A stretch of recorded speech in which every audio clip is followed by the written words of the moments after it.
All right, ladies and gentlemen, LDBC. This is your boy, Coach Shelton Harrison. You're live on the Coach Shelton Harrison Boxing and MMA Show live. Okay, folks, just got through listening to a very interesting interview from Cris Cyborg, man. It was very interesting. And also read an article with Cris Cyborg saying the exact same thing. Cris Cyborg said she's done with 140 pounds, and I can't, you know what? I don't blame her. She said the only way that she'll ever go back down to 140 is to make the Ronda Rousey super fight, which I think that she's earned. I think Cris Cyborg has done more to earn a fight with Ronda Rousey at 140 pounds. Definitely. If you guys know anything, 140 pounds is very difficult for Cris Cyborg to make. It's like she almost be at the brink of death, and I'm being honest. She has to do a lot of things, man. She literally has to starve herself. She's literally got to spend a lot of time actually cutting weight. She don't even get to do a lot of sparring, man. Like, she's actually cutting weight. She's actually, going to these places where, they got fat reduction centers. They got everything, man, to where Cris Cyborg can lose the weight. And it's a big drain on the body. And I don't even know how Cris Cyborg is prepared to go into these fights being so drained. But she is definitely weight drained at 140. And I think if Cris Cyborg knows that the fight is going to be about 5 months out, like, she needs to go ahead and start cutting that weight and get used to walking around at 145 pounds. That's what Cris Cyborg need to do in order to make this fight, if they're going to give her the super fight with Ronda Rousey. But I don't blame Cris Cyborg. Cris Cyborg, people can say, yeah, but she used steroids. But you know what? She's been punished for that, and she's come back. And she has more than earned her way up to the top to get that fight. She has. And I think Cris Cyborg probably is the person that's been dumped on the most. But I keep telling y'all that Cris Cyborg is very bad for the UFC. She's bad for business. And they're going to keep doing this to her. But what they're going to do is let her get frustrated. And then she's going to not want to resign. And I know that's what's going to happen, okay?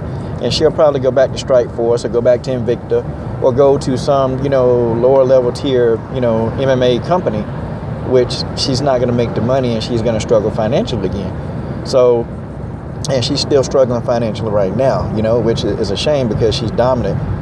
But she can't, there's nobody to really fight her. Ain't nobody going to take the fight.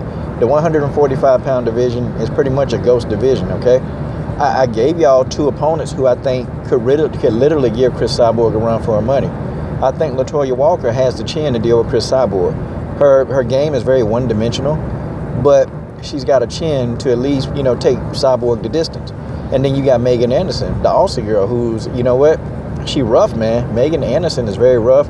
She's physically, she's got a physical presence, and she's got some skill. Now, will she beat Cris Cyborg? No. But that's a fight that I would definitely pay to see because it's an interesting matchup. And I may just go ahead and do a power chart breakdown on Cyborg versus Anderson. Because, she tough enough. Those other girls, that's up there in that 145-pound division, they can't deal with Cyborg. Cyborg done already beat the number 2 person. She done already beat Marloes Conan twice. So there's no need to even have a third fight with her because the same thing will happen. She'll get dismantled. And, number 3, all of those opponents are very weak. But they got some people down in, closer to the top 10. They got some opponents down there who are very tough. But these girls, they need a chance, but don't put Cyborg back in the ring with no Lena Landsbergs and, no, man, because she going to go in there and kill those girls. But I agree with what Cyborg is saying. You know what, man? This woman has been dumped on long enough, man. Cris Cyborg been dumped on long enough. It's just, enough is enough, man.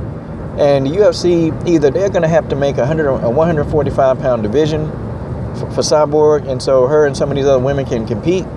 Or, I don't know, Cyborg going to have to tuck tail and go somewhere else, man, where they'll appreciate her talents. She may have to fight a little bit more frequently, but at least she won't be weight drained, She won't be too weight drained, and she'll be able to, to do the job. That's just my opinion, okay? And, Cyborg actually had a stint in Muay Thai, and she got completely destroyed by JoJo Bars. And I don't know, I don't think Cyborg want to go back to Muay Thai because the pay in Muay Thai is not that great, It's just not. The pay in Muay Thai is not great, so you kind of have to balance out where you're going to go. Is Cyborg probably making more money in the UFC? I don't know. Her last bout against Lena Landsberg, she only made $5,000, which I'm sitting here like, are you serious? This is Cris Cyborg. Cyborg is marketable, man. This is the unstoppable force. I mean, that's what she's marketable. I mean, man. But I can't wait till I get my video done about these women in MMA and their salaries. Because $5,000 for Cris Cyborg. It's crazy. It's crazy, man. It's completely crazy, man, how this woman is done. I think her and Lena Landsberg almost made the same salary. And I think Cris Cyborg actually it was $10,000 because she got a $5,000 bonus for beating Lena Landsberg. But that's $10,000, man. Look, man, what is Cyborg gonna do with $10,000? Like literally, what is she gonna do? It's money, but what is she gonna do? Cyborg want to get paid, and I don't blame her. I don't blame her, man, for doing all the stuff, man. She gotta cut the weight. She gotta go to weight loss centers, man. She gotta starve herself. I mean, the girl was eating before she was fighting Lena Landsberg. Cyborg was eating 1 meal a day. And then, man, when she figured out that, she was at 142 pounds and she couldn't even make the way to 140, Cyborg stopped eating. She stopped eating. She started drinking like water. And then when she figured out that when she got down to 141, Cyborg stopped drinking. I mean, man, you guys, you got to understand the amount of things, like the pressure it is for her to get down to that weight and for her to collect, $10,000? And I know what the UFC told her. Yeah, Cyborg, you beat Lena Landsberg. You definitely about to set yourself up for a big payday. So you got to do it. So Cyborg is taking the bullet, man. She's taking the hit for this, and she's putting her body through tremendous amount of stress, man. It's not healthy. It's really not healthy, man.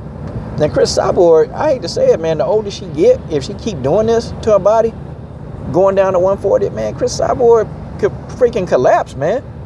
And there have been deaths, man, from people trying to cut weight, but they don't talk about that. But it has happened. But just the way she looked, man, dangerously. It just looked dangerous, man.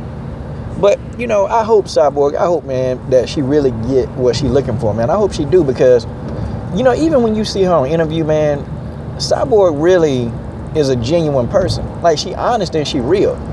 And she not here telling you that she's some kind of baller, and I support her. I support her. She ain't a baller, and, she got to do, fitness classes, to make ends meet. she do a couple of other things. She'll do, classes on, Brazilian Jiu-Jitsu and make some extra money. But, I mean, man, it's a struggle for her, man. And I think she does deserve that payday, man. She done paid her dues enough, man. She done fought in every garbage organization that there is. She done fought for nothing. I mean, even a few $100s she done fought for at times. You know what? Come on, man. UFC, y'all got to do something. Y'all got to make this thing lucrative to her. And Ronda Rousey need to come off that, man. Because Ronda talking about, well, I ain't going to fight at 140. You going to have to. Yeah, if it's in your contract and the UFC order that, you will, or they'll put you on the shelf for 6 months. But see, in Ronda Rousey case, it might not even matter. Because Ronda Rousey been on the shelf for during their, 11 months now since she took her last loss? She been on the shelf, and now, she's about to fight, in December? Yeah. So Ronda Rousey would have been off 13 months at the time by the time she fight Amanda Nunes. It's crazy, man. But, you guys tell me what you think. This is your boy, Coach Shelton Harrison. What are you waiting on? Subscribe. I'm done.